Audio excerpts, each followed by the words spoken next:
जय हिंद, वंदे मातरम। स्वागत है आप सभी का शिक्षक परिवार गुरुजी वर्ल्ड एग्जाम स्टडी प्लेटफॉर्म में। उम्मीद है आप और आपका परिवार बेहतरीन और उम्दा होगा। आज की यह वीडियो संस्कृत को इतना आसान बना देगी। 15 कॉन्सेप्ट ऐसे दोस्तों जो एग्जाम में तांडव मचाएंगे। याद रखिएगा, ये डर आपका आज फिर से खत्म होगा। संस्कृत में डरने वाले बच्चों के लिए ये वीडियो कारगर ही नहीं बल्कि एग्जाम को क्रैक करने वाली साबित होगी। तो चलिए देखिएगा संस्कृत के क्वेश्चंस को कैसे सॉल्व किया जाता है, बिल्कुल ट्रिकी मेथड से, आसान भाषा में। देखिएगा यहां पर 15 कॉन्सेप्ट में पहला क्वेश्चन आपके स्क्रीन पर है कि मौन वाचनस्य अभ्यासः भवितव्यः। यानी यहां पर कह रहा है दोस्तों, क्या कह रहा है कि मौन वाचन अभ्यास होना चाहिए, करना चाहिए। बताइए, ऑप्शन ए है यदा कदा, कभी कभी आप कर ले, है ना। अनियमित रूप से, अनियमित रूपेण का मतलब अनियमित रूप से, रात्रि समय, रात में, और नियमित रूपेण तो हम सिंपल सी बात करें कि संस्कृत को अगर आप कर रहे हैं तो हिंदी से जोड़ लीजिएगा, आसान हो जाएगी संस्कृत। आंसर हमारा क्या हो जाएगा दोस्तों, डी फॉर क्या हो जाएगा, दिल्ली हो जाएगा। क्यों? क्योंकि नियमित रूप से आप मौन वाचन का अभ्यास करोगे तो चीजें आपके लिए आगे के लिए आसान हो जाएंगी, है ना। हमें क्या जरूरी है कि रात्रि के समय ही करें, कभी कभी करें, है ना। तो मुझे यहां पर पॉजिटिव आंसर पेडागोजी मांगती है, इसलिए आंसर डी हो जाएगा। बहुत बढ़िया। यदि आपको वाकई में शिक्षक और शिक्षिका बनना है तो चैनल को ईमानदारी से हर बहन, हर भाई, हर गृहिणी सब्सक्राइब कर ले, ईमानदारी से सिलेक्शन के लिए। दूसरा है कि संस्कृत भाषा शिक्षणस्य यत् प्रथमम उद्देश्यम भवति। सिंपल सा है कॉन्सेप्ट, आप इसको हिंदी में कैसे बदल सकते हो। जैसे देखिएगा यहां पर दूसरा क्वेश्चन है, दूसरा क्वेश्चन ये कह रहा है कि संस्कृत भाषा में शिक्षण का प्रथम उद्देश्य क्या होना चाहिए, क्या है। सिंपल सी बात है, देखिएगा संस्कृत भाषा शिक्षण में प्रथम उद्देश्य क्या है। तो अर्थ अगर नहीं निकाल पा रहे हैं तो घबराने वाली बात क्या है। हमें यह देखना है कि कौन सा हिंदी के लिए सबसे बेस्ट आंसर हो सकता है। हम संस्कृत पढ़ रहे हैं, हिंदी से जोड़ रहे हैं, कैसे आंसर हो जाएगा इसका कि भाई ऑप्शन नंबर जो डी है ना, ये फिर से सही हो जाएगा। रीजन क्या है, अभिव्यक्ति का मतलब होता है कि प्रयोग करवाना। अभिव्यक्ति का मतलब होता है कि हम आप दूसरे से बातचीत करते हैं तो हम और आप अपनी अभिव्यक्ति को उजागर कर रहे हैं। तो संस्कृत भाषा में शिक्षण का प्रथम उद्देश्य क्या होता है, अभिव्यक्ति को जागृत करना होता है। आंसर हमारा डी लॉक हो जाएगा।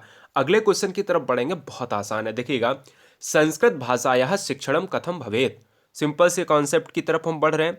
यहां पर तीसरा क्वेश्चन आपके सामने है, आपसे कह रहा है कि संस्कृत भाषा का शिक्षण किस तरह करते हैं, किस तरह होना चाहिए। बहुत आसान है, संस्कृत भाषायाः शिक्षणम, तो संस्कृत भाषा का शिक्षण किस तरीके से होना चाहिए, क्या कैसे आप करें, बताइए। यहां पर देखिएगा एक संश्लेषण से विश्लेषण की बात करी गई है, एक सरल से कठिन की बात करी गई है, और एक सी ऑप्शन में कठिन से सरल और सूक्ष्म से स्थूल की बात। अब दिमाग लगाओ कि कौन सा आंसर सही होगा। अब आप कहोगे कि संस्कृत ही हो, क्या क्यों ना, या कोई अन्य विषय ही हो, इवन यहां पर कोई इंग्लिश भी क्यों ना हो। आंसर हमारा ऑप्शन नंबर बी ही जाएगा, बी फॉर ब्रिलियंट। क्यों जाएगा? क्योंकि हर चीज को आप सरल से कठिन की तरफ ले जाते हो ना, तो सरल से कठिन की तरफ मतलब ऑप्शन नंबर बी लॉक हो जाएगा। नेक्स्ट 4 नंबर, शिक्षणम इति पदस्य यह अर्थ अस्ति। अब हिंदी से जोड़ो इसको, कैसे आप एग्जाम हॉल में कर सकते हो या कर सकती हो। क्वेश्चन नंबर 4 आपके स्क्रीन पर है, लॉक किया जाए। बहुत आसान प्रश्न है, जवाब दीजिएगा। कह रहा है दोस्तों कि शिक्षण का अर्थ क्या है, शिक्षण का अर्थ है क्या, दिमाग लगाओ। शिक्षण का अर्थ क्या है, लालनम, प्रेरणम, बोधनम, ज्ञानस्य संक्रमणम। अगर हम देखें दोस्तों, क्या लालन करना, प्रेरणा देना, बोधन का मतलब होता है ज्ञान को प्राप्त करना। क्या शिक्षण जो है बोध ही कराता है? शिक्षण जो है प्रेरण से ही मतलब रखता है, लालनम से ही मतलब रखता है। लेकिन मैं कह सकता हूं दोस्तों, सबसे बेस्ट आंसर पेडागोजी मांगती है कि ज्ञानस्य संक्रमणम, है ना, ये ज्ञान को प्राप्त कराती है। इसलिए इस क्वेश्चन का जो आंसर है वो ऑप्शन नंबर हमारा डी के साथ चला जाएगा। ठीक है ना, चलिए। हाँ जी, 5 नंबर देखिएगा, कक्षा अभिनय ऋतौ या प्रक्रिया भवति सा वर्तते। बहुत अच्छा प्रश्न है, बहुत बढ़िया प्रश्न है, आपको जवाब देना है क्या आंसर हो सकता है। कक्षा अभिनय रीति का क्या फायदा है, कक्षा अभिनय रीति का क्या फायदा है। जो कक्षा अभिनय नहीं होते हैं, कक्षा में अभिनय करना, नाटक और पात्र आपने देखे होंगे, तो उसमें जो अभिनय किया जाता है उसका मतलब क्या होता है, उससे उससे जो है लाभ क्या है। जैसे आपने मॉनिटर को देखा तो मॉनिटर बन गया, या हमने किसी भी क्लासरूम में किसी को नाटक दे दिया कि हाँ आज तुम ये पात्र का अभिनय करोगे, उससे क्या फायदा है। बालकः नाटक पात्राणाम अभिनय कुर्वन्ति, बालक नाटक जो है नाटक के माध्यम से अभिनय करते हैं। शिक्षकः कथायाम पत्रानुसारम व्याख्याम करोति, शिक्षक कथा के पात्र के अनुसार व्याख्या करें। प्रेक्षागृहे नाटकस्य प्रस्तुतिम ददति छात्रः, प्रेक्षागृह में नाटक प्रस्तुत किया जाए एक छात्रा के द्वारा। एषु एका न वर्तते, इनमें से कोई नहीं। आंसर दोस्तों क्या हो जाएगा, ऑप्शन सबसे बेस्ट पेडागोजी, बड़ा आंसर, सबसे पॉजिटिव आंसर कि शिक्षा या कथा अनुसार, यानी शिक्षक जो है शिक्षक कथा के अनुसार क्या करे, व्याख्या करे, पात्रों का व्याख्या करे। शिक्षक जो है कथा के अनुसार पात्र के अनुसार जो है कथा का व्याख्या करे और कथा का विवरण करे एक कक्षा में जहां पर बच्चे बैठे हुए हैं। आंसर हमारा बी चला जाएगा। बड़ा सुंदर सा प्रश्न है 6 नंबर, जवाब दीजिएगा, आंसर क्या होगा बताइएगा। बताइए दोस्तों क्या आंसर हो सकता है। हाँ जी चलो, आपसे ये कह रहा है कि भाषण कौशल मूल्यांकनार्थम अनिवार्यम, कह रहा है दोस्तों भाषा कौशल में मूल्यांकन अनिवार्य है। मूल्यांकन अनिवार्य है, सिंपल सी बात है। संभाषणम, निरंतरम श्रवणम, संवाद लेखनम, भावानुगणम, पाठ्यवस्तुनः विश्लेषणम। क्या पाठ्यवस्तु को ले सकते हैं, संवाद लेखनम हो सकता है, निरंतरम श्रवणम हो सकता है। क्या निरंतर श्रवण से हम चीजों को मूल्यांकित एवोल्यूशन कर सकते हैं क्या, एवोल्यूट कर सकते हैं क्या, नहीं। हाँ संभाषणम हो जाएगा, इसलिए इस क्वेश्चन का आंसर ऑप्शन नंबर ए हो जाएगा। इससे बेस्ट आंसर है नहीं। बहुत इंपॉर्टेंट क्वेश्चन है दोस्तों। चलिए 7 नंबर गृह कार्य से लेते हैं। क्वेश्चन है कि गृह कार्यस्य मुख्य उद्देश्य अस्ति, गृह कार्य का मुख्य उद्देश्य क्या है। लॉक किया जाए, बताइए दोस्तों आंसर क्या होगा। गृह कार्य का मुख्य उद्देश्य होता है छात्राः गृहे नवीन पाठान पठितुम रुचिम प्रदर्शयेयुः, और ऑप्शन बी कह रहा है अभिभावक। अब ध्यान दीजिएगा, क्या यहां पर ऐसा ऑप्शन आपको दिख रहा है जो सबसे ज्यादा पॉजिटिव है। मान लो आपको संस्कृत नहीं आ रही है और आप अगर पॉजिटिव आंसर की तरफ जाना चाहते हैं तो कहां से आप लॉक करेंगे, बताइए कहां से आप लॉक करेंगे। बहुत इंपॉर्टेंट है, 7 नंबर का आंसर आपको लॉक करना है। अच्छा अभ्यास खुद बच्चा करेगा, है ना, खुद बच्चा करेगा, तो क्या आप लॉक करेंगे। तो हम कहेंगे पाठित पठान अधिकृत्य अभ्यासा कुर्युः, इससे बेस्ट आंसर नहीं होगा। याद रखिए दोस्तों, यहां पर अभिभावक लोगों को, प्रधानाचार्य को कतई नहीं जोड़ना है, इसलिए इस क्वेश्चन का जो राइट आंसर है वो ऑप्शन नंबर सी हो जाएगा। मुख्य उद्देश्य जो होना चाहिए वो ऑप्शन नंबर सी सर्वश्रेष्ठ व्याख्या करता है, ठीक है ना। चलिए क्वेश्चन नंबर 8 नंबर दोस्तों बताइए। अच्छा अभिनय के पात्र कितने होते हैं, एक क्वेश्चन मैं आपसे पूछता हूं, पेडागोजी का है कि संस्कृत में अभिनय के जो पात्र होते हैं उनकी संख्या कितनी होती है। 3 होती है, 5 होती है, 4 होती है, 7 होती है। संस्कृत शिक्षण से प्राचीनतम विधि, यानी संस्कृत शिक्षण की प्राचीनतम विधि कौन सी है। बड़ा अच्छा क्वेश्चन है, देखिए इसको बहुत अच्छी तरीके से क्वेश्चन एग्जाम में पूछा जाता है और बच्चा कंफ्यूज हो जाता है। कहता है दोस्तों पारायण विधि, पाठशाला विधि, प्रश्नोत्तर विधि, आगमन विधि। आंसर हमारा चला जाएगा पाठशाला विधि। क्यों चला जाएगा, इसका रीजन मैं बताता हूं। पाठशाला विधि इसलिए चला जाएगा क्योंकि आपने प्राचीन काल में देखा होगा गुरुकुल में जाने वाले बच्चे पाठशाला के माध्यम से ही सीखते थे, तो उसको पाठशाला विधि नाम दिया गया। तो संस्कृत प्राचीन शिक्षण की विधि जो है वो पाठशाला विधि के अंतर्गत ही आती है। बच्चे गुरुकुल में पढ़ते थे, बच्चों का एक अपना यूनिक कोड होता था, बच्चे हमेशा एक जैसे ही दिखते थे, है ना, और बच्चे एक जैसे कर्तव्य करते थे। गुरु के समीप में पढ़ने वाले जो बच्चे गुरुकुल कहलाते थे। आंसर हमारा बी जाएगा। नेक्स्ट, चारुदत्तः कस्याः कृतेः नायकः वर्तते। ये क्वेश्चन आपके एग्जाम से एक पेडागोजी से बिल्कुल कॉन्सेप्ट से अलग है, लेकिन पेडागोजी के समीपस्थ क्षेत्र से ये क्वेश्चन है। चारुदत्तः कस्याः कृतेः नायकः वर्तते, मतलब मैं आपको बताता हूं कि उस क्वेश्चन का आंसर क्या है, यानी उस क्वेश्चन का मतलब क्या है। चारुदत्त किसके लिए नायक है, चारुदत्त किसके लिए नायक है। चारुदत्त आपने नाम भी नहीं सुना होगा, तो मैं आपको बताता हूं। मृच्छकटिकम आप जानते हो, मृच्छकटिकम के रचयिता कौन है। मृच्छकटिकम जो है शूद्रक से संबंधित एक रचना है। शूद्रक की एक रचना, एकमात्र रचना है मृच्छकटिकम। मृच्छकटिकम में 10 अंक होने के कारण यह प्रकरण बहुत ही ज्यादा सर्वश्रेष्ठ हुआ, जिसमें मृच्छकटिकम जो है क्या है, मृच्छकटिकम एक कृति है जिसमें नायक, याद कर लीजिएगा, एक नायक भी है और एक नायिका भी है। नायक दोस्तों कौन है, नायक कौन है, नायक है दोस्तों चारुदत्त, और नायिका है कौन, नायिका है बसंत सेना।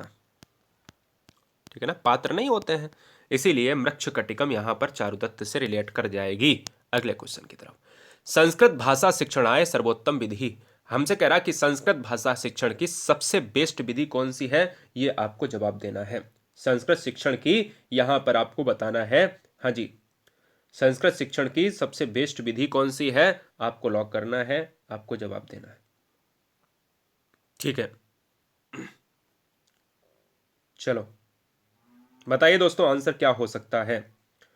इसका आंसर क्या होगा, क्वेश्चन नंबर 10 का आंसर क्या होगा, निर्वाद विधि। बच्चे कह रहे हैं बिल्कुल सही बात है, अगर नहीं पता है तो मैं आपको बता देता हूं संस्कृत भाषा शिक्षण की सर्वोत्तम विधि कौन सी है, तो मैं कहता हूं निर्वाद विधि। निर्वाद विधि को कहा जाता है प्रत्यक्ष विधि। प्रत्यक्ष विधि का मतलब होता है जो आप आंखों के सामने देखकर सीखते हो। जैसे अगर कहा जाए कि एक पौधा है तो पौधे का चित्र आपने दिखा दिया हाथ में लेकर, छोटा सा पौधा। आपने कहा आप मूंगफली के बारे में पढ़ा रहे हो तो आपने हाथ में उठाकर मूंगफली दिखा दी। प्रत्यक्ष विधि से ज्ञान क्या होता है, ज्यादा समय तक स्थायी होता है, तो निर्वाद विधि इस क्वेश्चन का आंसर हो जाएगा। अगला, अनुवाद विधि इति नामनः कह विधि, यानी यहां पर क्वेश्चन आपसे पूछा जा रहा है, क्या है दोस्तों, लॉक किया जाए, अनुवाद विधि इस नाम से कौन सी विधि है, यानी अनुवाद विधि को कौन से नाम से जानते हैं, अनुवाद विधि को और क्या नाम से जानते हैं। तो दोस्तों मैं आपको बता दूं, संस्कृत भाषा का शिक्षण करते समय विभिन्न शिक्षण विधियों का उपयोग किया जाता है, जिनमें से एक अनुवाद विधि भी है। अनुवाद विधि को कहा जाता है यहाँ पर भंडारकर विधि कहा जाता है। और भंडारकर विधि कैसे नाम पड़ा मैं आपको बता देता हूँ कि इस विधि का प्रतिपादन ही भंडारकर महोदय ने किया था। इनका नाम था रामकृष्ण गोपाल भंडारकर, याद रखिएगा, व्याकरण विधि को ही भंडारकर विधि कहा जाता है। इनका नाम था रामकृष्ण गोपाल भंडारकर, इसलिए बाद में यह भंडारकर विधि के नाम से प्रसिद्ध हुई। 12 नंबर देखिएगा, कस्याम पद्धतः शिक्षणम सर्वमौखिक मासीत, यानी यहां पर 12 नंबर आपसे कह रहा है, क्या है कि किस शिक्षण पद्धति में संपूर्ण शिक्षण मौखिक होता है। बताइए कौन सी ऐसी शिक्षण पद्धति है जिसमें संपूर्ण जो है पद्धति होती है, संपूर्ण शिक्षण होता है वो मौखिक होता है। परंपरागत पद्धति में, भंडारकर पद्धति में, पाठ्य पुस्तक पद्धति में, या निर्वाद पद्धति में। आंसर हमारा क्या चला जाएगा, परंपरागत पद्धति में होता है, आंसर ए चला जाएगा। संस्कृत प्राचीन भाषा में अगर देखा जाए तो इसमें से परंपरागत पद्धति एक है जो कहीं ना कहीं ज्यादा प्रचलित है। मैं आपको बता दूं इसमें क्या होता है, इसमें जो है भारत में गुरु शिष्य परंपरा चली आ रही थी। गुरुकुल में आपने देखा, जैसा हमने अभी आगे बताया, कि गुरुकुल में पाठशाला के दौरान उन पद्धतियों को परंपरागत रूप से माना जाता रहा, तो परंपरागत यहां पर क्या आंसर हो जाएगा। क्वेश्चन गलत होंगे आज, कोई दिक्कत नहीं है, लेकिन आपको बहुत कुछ सीखने को मिल रहा है। भाषायाम व्याकरण शिक्षणस्य कस्य समीकरणस्य सहायकम भवति, यानी 13 नंबर आपसे कह रहा है कि भाषा के व्याकरण शिक्षण में कौन सा समीकरण सहायक है। भाषा के व्याकरण शिक्षण में कौन सा समीकरण सहायक है, आपको लॉक करना है। तो यहां पर आंसर क्या हो जाएगा, इस क्वेश्चन का जो आंसर हो जाएगा बताएंगे, इस क्वेश्चन का आंसर क्या होगा, लॉक किया जाए। चलिए बताइएगा, हाँ जी बिल्कुल बताएंगे। 12 नंबर का आंसर, 13 नंबर का आंसर आपको बताना है, तो 13 नंबर का आंसर हो जाएगा शुद्धतः एक्यूरेसी होना चाहिए। बिल्कुल सही बात है, एक्यूरेसी होना चाहिए, तो इस क्वेश्चन का answer option number A. 14 number देखिए, व्याकरण अध्ययनस्य विधि अस्ति, यानी आपको लॉक करना है, आपको लॉक करना है मित्र कि इस क्वेश्चन का आंसर क्या होगा, कि व्याकरण अध्ययन की जो विधि है वो कहलाती है, व्याकरण अध्ययन की जो विधि है वो कहलाती है, आपको लॉक करना है। तो उसको कहा जाता है आगमन विधि कहा जाता है। क्या कहा जाता है, सी ऑप्शन हो जाएगा, आगमन विधि हम लॉक करेंगे। नेक्स्ट क्वेश्चन आपके स्क्रीन पर है कि शिक्षण सौलभ्य संपादनम इति कस्याः पद्धते उद्देश्यम अस्ति, यहां पर आपको लॉक करना है। 15 नंबर का आंसर क्या होगा, लॉक कीजिएगा। बहुत बढ़िया क्वेश्चन है, बहुत बढ़िया क्वेश्चन है, आपको लॉक करना है। क्या बात है, क्या बात है, क्या बात है। कह रहा शिक्षण में सुलभता का संपादन यह किस पद्धति का उद्देश्य है? शिक्षण में सुलभता का, भाई शिक्षणे सौलभ्य संपादनम, शिक्षण में सुलभता का संपादन किस पद्धति का उद्देश्य है?